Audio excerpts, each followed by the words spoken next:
Hello ನಮಸ್ಕಾರ, ನಾನು ಸಂಚಾರಿ ಶೋಭಾ ದಿಲ್ಲಿಂದ ಮಾತಾಡ್ತಿರುವಂಥದ್ದು. ಸೊ ಈಗ ತಾನೇ ಆಫೀಸ್ ಮುಗೀತು. ಆಫೀಸ್ ಮುಗ್ದಾದ್ಮೇಲೆ ಎಲ್ಲಾದರೂ ನಾವು ತಿರ್ಲಿಕ್ಕೆ ಹೋಗ್ತೇವೆ. ಸೊ ಇವತ್ತು ನಾನು ನಿಮಗೆ ಒಂದು ಪ್ಲೇಸನ್ನು ತೋರಿಸ್ಬೇಕಂತಿದ್ದೇವೆ. ನನ್ನ ಆಫೀಸಲ್ಲಿಂದ ಹತ್ತಿರ ಇರುವಂಥ ಪ್ಲೇಸ್. ಸೊ ಯಾವ ಪ್ಲೇಸ್ ಅಂತ ಹೇಳಿ ನಿಮ್ಗೆ ಗೊತ್ತಾಗಬೇಕಂತ ಹೇಳಿದರೆ ಕಂಪ್ಲೀಟ್ ವೀಡಿಯೋ ನೋಡಿ. ಹಾಗೆ ಯಾರೆಲ್ಲ ಈ ವಿಡಿಯೋ ನೋಡ್ತಿದ್ದೀರಾ ಹಾಗೆ ಸಬ್ಸ್ಕ್ರೈಬ್ ಮಾಡಲಿಲ್ಲ, ಸೊ ಅವರೆಲ್ಲ ಸಬ್ಸ್ಕ್ರೈಬ್ ಮಾಡಿ. ಹಾಗೆ ನನ್ನ ಚಾನಲ್ನ ಸಬ್ಸ್ಕ್ರೈಬ್ ಮಾಡಿ. ಹಾಗೆ ಫೇಸ್ಬುಕ್, ಇನ್ಸ್ಟಾಗ್ರಾಮಲ್ಲಿ ಕೂಡ ನಾನು ವೀಡಿಯೋನ ಹಾಕ್ತೇನೆ. ಸೊ ಅದನ್ನು ಕೂಡ ನೋಡಿ. ಹಾಗೆ ಸಬ್ಸ್ಕ್ರೈಬ್ ಮಾಡಿ, ಶೇರ್ ಮಾಡಿ, ಕಮೆಂಟ್ ಮಾಡಿ. ಹಲೋ, ನಾನು ಬಂದಿರುವಂಥದ್ದು ಇವತ್ತು ಡೆಲ್ಲಿಲಿರುವಂತಹ ವಿಶ್ವದ ಅಪರೂಪ ಶಾಸ್ತ್ರೀಯ ತಾಣ ಆದಂತಹ ಜಂತರ್ ಮಂತರ್ ಒಳಗಡೆ ಹೋಗೋದಕ್ಕಿಂತ ಮೊದಲಾಗಿ ನಾನು ನಿಮಗೆ ಜಂತರ್ ಮಂತರ್ನ ಹಿಸ್ಟ್ರಿ ಹಾಗೆ ಜಂತರ್ ಮಂತರ್ ಅಂದರೆ ಏನಂತ ಹೇಳಲಿಕ್ಕೆ ಇಷ್ಟಪಡ್ತಾನೆ. ಜಂತರ್ ಮಂತರ್ ಅನ್ನುವಂಥದ್ದು ಸಂಸ್ಕೃತ ಭಾಷೆಯಿಂದ ಬಂದಿರುವಂಥ ಪದ.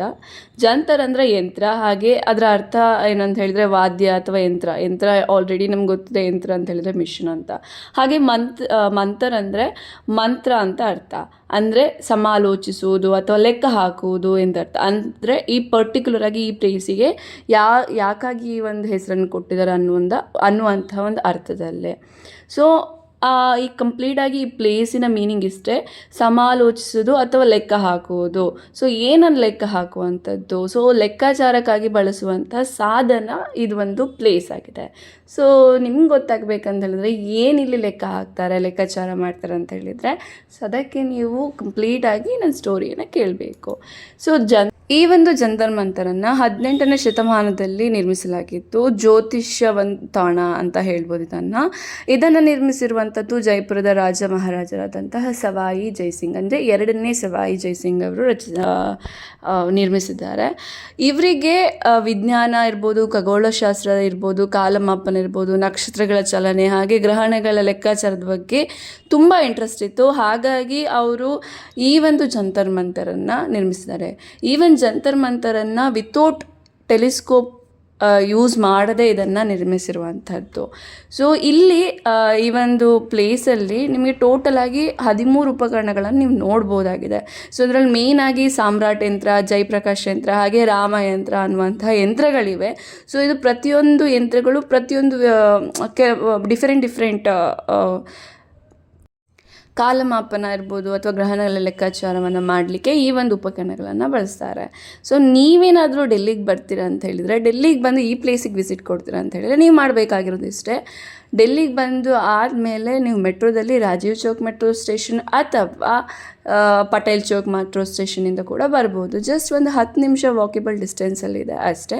ಸೊ ನೀವು ಬಂದರೆ ಇಲ್ಲಿ ಜಂತರ್ ಮಂತರ್ ಅಂತ ಹೇಳಿದರೆ ಆಟೋಗೆ 50 ರೂಪಾಯಿ ಕೊಟ್ಟರೆ ಡೈರೆಕ್ಟಾಗಿ ಬರ್ಬೋದು. ಸೊ ಇಲ್ಲಿ ಬಂದಮೇಲೆ ಇಲ್ಲಿ ಎಂಟ್ರಿ ಫೀಸ್ ಕೂಡ ಇದೆ. ಎಂಟ್ರಿ ಫೀಸ್ 25 ರೂಪಾಯಿ ಇರುತ್ತೆ.